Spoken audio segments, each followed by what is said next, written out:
மக்களே, எல்லாரும் ஓட்டு போட்டுட்டோம். உங்க அண்ணனை, உங்க தம்பிய, உங்க பிள்ளைய எல்லாரும் ஜெயிக்க வச்சு முதலமைச்சரா ஆக்கிட்டோம்.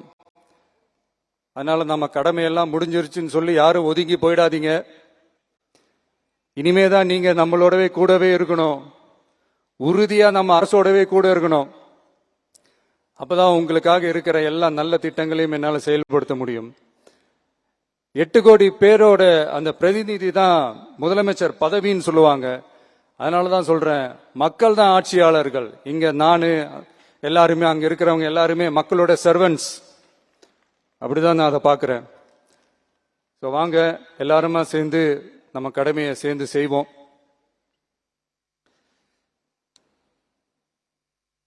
நம்ம அரசுக்கு எதிரான சக்திகளையும் சரி சதிகளையும் சரி முறியடிப்போம். நீங்க எல்லாரும் நம்மளோட இருக்கும்போது எனக்கு வேற என்னங்க கவலை? நல்லதை மட்டுமே நோக்கி நகருவோம். அப்படி நல்லதை மட்டுமே நோக்கி நகரும் உங்க அரசு உங்களுடைய எதிர்பார்ப்புகளையும் உங்களுடைய கருத்துக்களையும் மனசுல வச்சுக்கிட்டு தான் நல்ல சிறிய புதிய அறிவிப்புகளை அறிவிக்க இருக்கிறோம். அதுல ஒரு சிலதை மட்டும் இங்க நான் படிக்கிறேன்.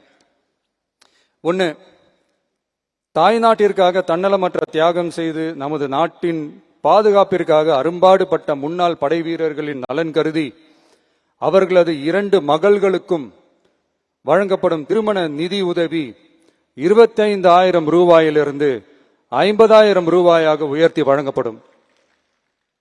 2, மாற்றுத்திறன் கொண்ட முன்னாள் படை வீரர் மற்றும் அவர்களை சார்ந்தோர்களுக்கு வழங்கப்பட்டு வந்த மாதாந்திர நிதியுதவி 5,000 ரூபாயிலிருந்து 7,000 ரூபாயாக உயர்த்தி வழங்கப்படும். 3, மாநில அரசால் விடுதலை போராட்ட வீரர்களுக்கு வழங்கப்பட்டு வரும் மாதாந்திர ஓய்வூதியம் 23,000 ரூபாயாக உயர்த்தி வழங்கப்படும். 4, மாநில அரசால் விடுதலை போராட்ட தியாகிகளின் குடும்பங்களுக்கு வழங்கப்பட்டு வரும் மாதாந்திர குடும்ப ஓய்வூதியம் 12,500 ரூபாயாக உயர்த்தி வழங்கப்படும்.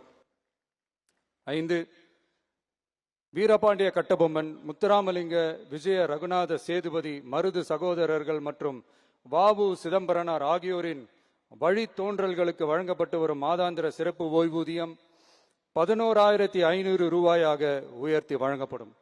இவற்றிற்கான அரசாணைகள் அரசால் வெளியிடப்பட்டுள்ளது.